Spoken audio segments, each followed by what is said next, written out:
Hello, Nerf Nation. Welcome to the AFoN the Nerf Show. I'm Mr. S. And I'm Mr. K. And we got stuff. We got some new stuff to show you. This stuff pretty much just came out a little bit ago. We got them sent to us by Razer, the company that makes this. These are the Vapor Blasters. Another disposable ammo style blaster. Not too dissimilar from like a paintball BB gun type thing.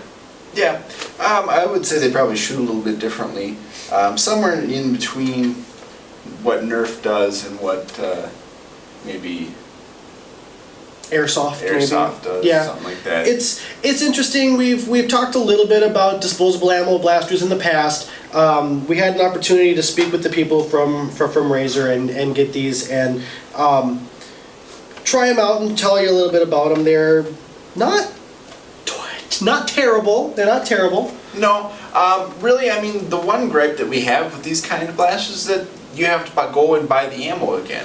Yep. But, you know, there are unseen benefits to that. You know, stuff that we didn't really think of at first, like you don't have to go pick up your ammo, you know? Yes, cleanup can be a little bit easier depending on how you play. Again, with these types of blasters, they are water-based. I don't recommend using them indoors.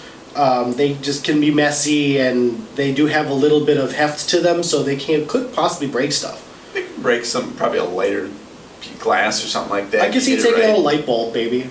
The ammo is unique. Like I said, it is water-based. It's not a paper pulp like from the Max Force. It's more of a glycerin ball almost. I like the color name they have for it, though. They call it acid yellow. I like that.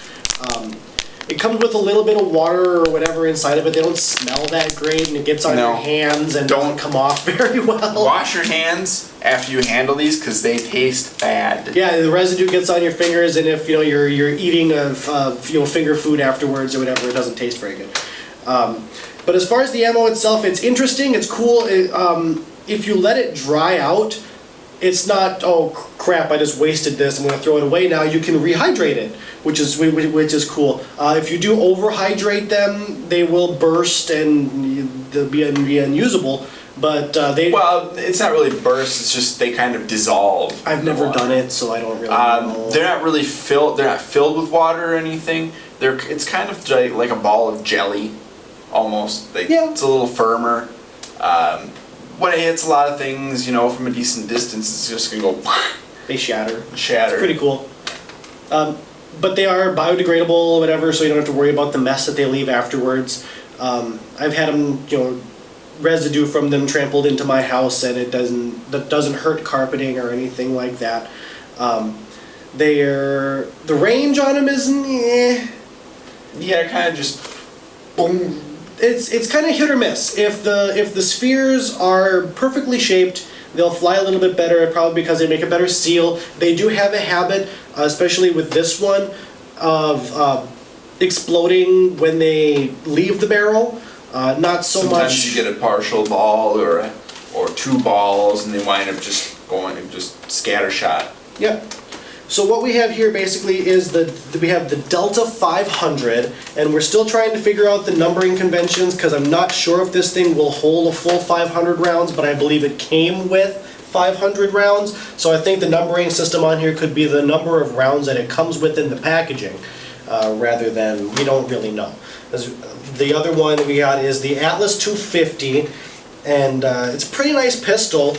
Kind of show you some of the difference in here. So the upraised part right here is where the ammo goes. There's a slide door right here to put the ammo into, and if you look, when you cock it, there's a plunger inside of here that opens up a hole that the ball falls into, goes into the barrel, and then out it comes.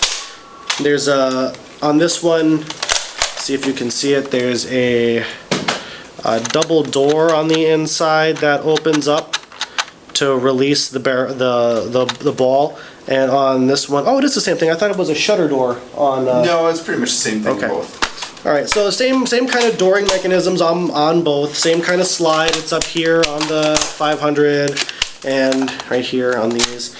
Similar loading to like a Maverick or something like that for the pistol, and the Delta, just to make sense, under the barrel pump. We also got a 2-pack Yep. of the Atlas 250s that came with their version of the vision gear, which is a good idea. They should all, I think all these types of blasters should come in a 2-player kit with some sort of eye protection.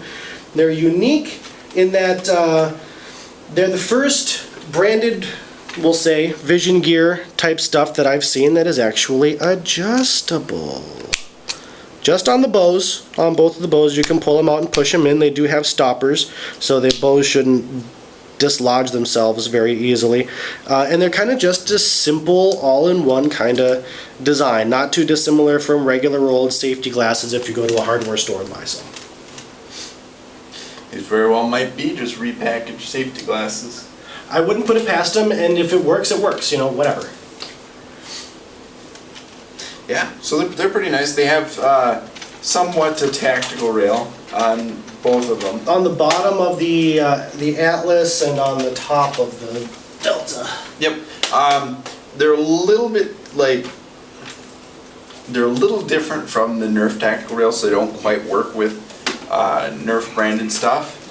But you know, I mean, it leaves for future expansion. It does. Now, and I was trying to remember in the booklets and stuff. Are they advertising any tactical rail attachments for the series yet? I don't think so. I think the only things they have right now are the blasters. Okay, and these are the Atlas and the Delta are the only ones that we've seen in stores. We're not sure how far the brand is going to go, how many more blasters they're planning on doing. Nope. We actually just recently saw them at Toys R Us. They didn't show up until recently. I didn't even know if they were gonna carry them for a while. Yeah, recently as in within like the last week to a week and a half. Yep.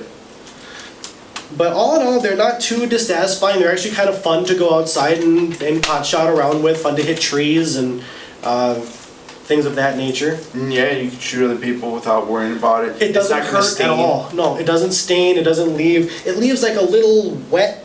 It feels a little wet for a couple of seconds, but then it goes away. Exactly. It's nominal. Like you can shoot yourself or other people at any kind of range and it doesn't hurt. And which is actually really good.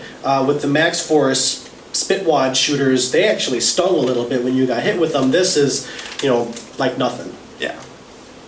So that's a plus. Makes it a little bit better for person-to-person play. Then you can, you know, shoot at squirrels or whatever. You're not gonna hurt them. You're gonna scare the crap out of them. But that's about it. Maybe poison them if they eat them. We don't know that. They could be animal safe. They could be.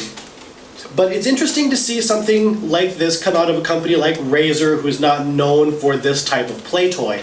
It's an interesting jump for them, and I really hope they keep it up. Yeah, it's nice to see them branch out from what they started out with. It is, and the quality of the blasters themselves is good enough. I wouldn't say don't get them because they're crap. They're not crap. They're good. They're just disposable ammo. And what it comes down to is because you can't reuse them, the cost at a penny per ball, if you break down the price, can become a little bit more of an investment. In short bursts, because you know if you use them like we do, we blow through the ammo on these things a lot. They did give us a lot, but if you play a lot, you're going to be going to the store more, using more ammo, paying more for the ammo. Yeah, that's what's really tough with these, and that and if for whatever reason if they get discontinued, they're useless after the ammo's dried up. Especially if you really like them. Once you use up all your ammo, you can't buy these in stores anymore. How are you going to continue to play with them? Yeah, with Nerf at least, you know, you can find the ammo, you know, and you will be able to find the ammo even if it's a little damaged or whatever. You still can find ammo. You can still find it. Yeah, quality varies and price varies a lot depending on the type of ammo, but you can still get it. With these, I mean, with the limited shelf life, especially these and the Exploders, or whatever they're called, I worry about them more than like the Max Force stuff, which is just wadded up paper. Those have a longer shelf life than the stuff that's in theory you can make your own. Exactly, in theory. They don't recommend it, but in theory you can. But that's we could rant forever about disposable ammo versus reusable ammo. It's personal preference. That's ours. So check out the Razer stuff, the vapor things. I know Vaz at Foam From Above has been talking about this stuff for a while, and check out his stuff. We don't talk too much about this type of stuff because of our preferences, but Yeah. But these are innovation on razor's edge. oh boy, you fit one in. I like that. Yes. Yes. So many puns. So many puns, so little time. All right. Keep nerfing, everybody.